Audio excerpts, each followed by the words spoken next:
News brought to you by चितळेंची बाकरवडी. एकदम खास, कारण चवीला भारी आणि पाम ऑइल अजिबात नाही.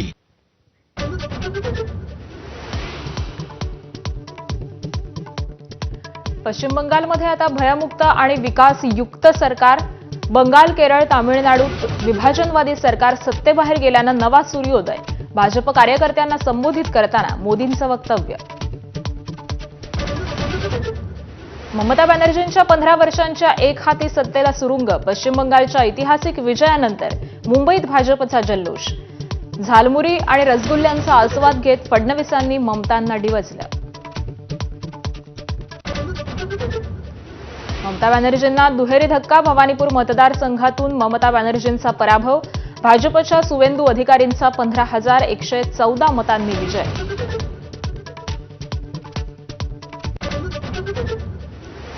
तामिळनाडूच्या सत्तेत मोठा उलटफेर. अवघ्या 1.5 वर्षांपूर्वी स्थापन झालेला टीव्हीके सर्वात मोठा पक्ष. पुन्हा एका सुपरस्टारला जनतेचा कौल. सत्ता स्थापनेसाठी विजय थलपती कोणाशी हातमिळवणी करणार याकडे लक्ष. देशातील डाव्यांचा एकमेव बुरुज ढासळला. केरळमध्ये काँग्रेस आघाडी सत्तेवर, तर आसाममध्ये भाजपची हॅट्रिक. पुदुच्चेरीतही एनडीएनं सत्ता राखली. देशातील सर्वाधिक मताधिक्य मिळवत बारामतीमध्ये सुनेत्रा पवारांचा विजय. विजयाला दुःखाची किनार असल्यानं जल्लोष नको.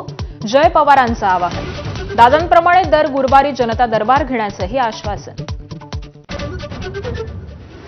राहुरी पोटनिवडणुकीत शिवाजी कर्डिलेंचा मुलगा अक्षय कर्डिलेंचा विजय. जल्लोषावेळी अक्षय कर्डिले वडिलांच्या आठवणीत भावूक. 1,12,000 मताधिक्यानं भाजपचं कमळ फुललं. बंधू अशोक खरातचा ताबा. आता शिर्डी पोलिसांकडे. फसवणुकीच्या गुन्ह्यामध्ये 14 दिवसांची न्यायालयीन कोठडी, तर मनी लॉन्ड्रिंग प्रकरणामध्ये प्रतिभा चाकणकरांची 8 तास ईडी चौकशी. एबीपी माझाच्या बातमीचा इम्पॅक्ट. पालघरच्या 57 शाळांमधील 9वी आणि 10वीचे वर्ग बंद करण्याचा निर्णय मागे. सुमारे 6,500 विद्यार्थ्यांना बसणार फटका होता.